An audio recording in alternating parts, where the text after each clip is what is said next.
आजको दिन त सानीको कुतै खाएरै बित्यो।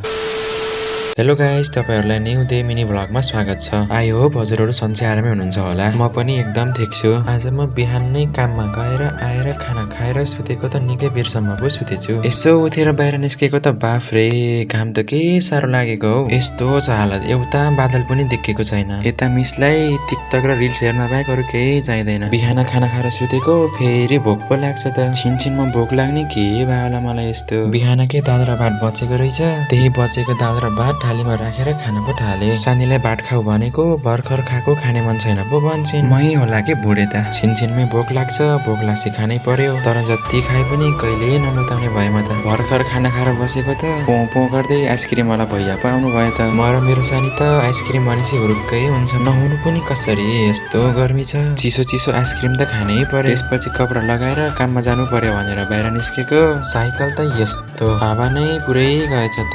बनाउन जाऊ कहाँ जाऊ, धेरै टाढा पो छ साइकल बनाउने ठाउँ पनि। गाह्रो पो भयो त। सानी र मेरो छुट्टा छुट्टै साइकल थियो। सानीको साइकल पञ्चर भएपछि जानु पर्यो मेरो बुलेट बाइकमा। सानीलाई मेरो बुलेट बाइकमा राखेर हामी चाहिँ हिँड्यो कामतिर। के गर्नु, काम त गर्नै पर्यो। काम नगरेसम्म पैसा आउँदैन, पैसा हातमा नभएसम्म केही पनि पाउँदैन। त्यही भएर गाह्रो पो छ त हौ साथीहरु। केही बेरपछि हामी काम ठाउँमा आइपुग्यौं। हामीसँग काम गर्ने अङ्कलहरु पनि आइसक्नु भएको रहेछ। अङ्कलले काम चाहिँ आज नालीतिर भन्नुभयो। नाली हेर्दा त के हो यस्तो बाबा, पुरै फोहोर नै फोहोर पो छ त हौ। यहाँका बासिन्दाहरूले धेरै नै लापरवाही गर्दा रहेछन्। नगरपालिकाले यस्तो सुविधा दिएको छ, नगरपालिकाको टेक्टर घर घरमा पुग्छ र पनि यस्तरी नालीमा फाल्दा रहेछन्। त्यसपछि हामी ढिलै नगरी लाग्यौ काम गर्न।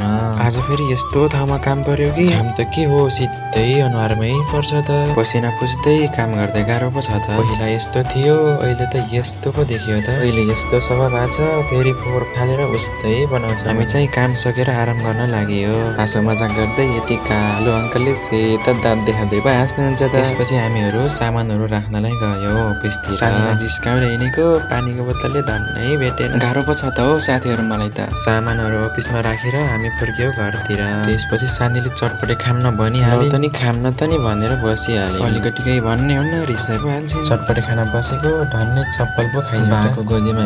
यही 50 रुपियाँ रहेछ, 50 का चटपटे बनाइदिनु अङ्कल भनिहाले। अङ्कलले फेरि चट्ट लाएर कि प्याज स्याज काटेर के हालेर चटपटे बनाउन सुरु गर्नुभयो। त्यसपछि फ्रिजमा राखेको चिसो पानी रहेछ, टक्क पारेमा पि पो हाले त। गफ हान्दा हान्दै यत्तिकैमा चटपटे पनि आइहाल्यो। चटपटे खाँदै फेरि सानीलाई जिस्काउन थाले। झन् सानी जति रिसाउँछन् झन् उट्टी पो झन् जिस्काउन पो मन लाग्छ त मलाई त। के हो यस्तो हुनसम्म पनि जिस्काउन छोड्नु चल्नै छैन कि। चटपटे खाएर हामी आइपुग्यौँ घरतिर।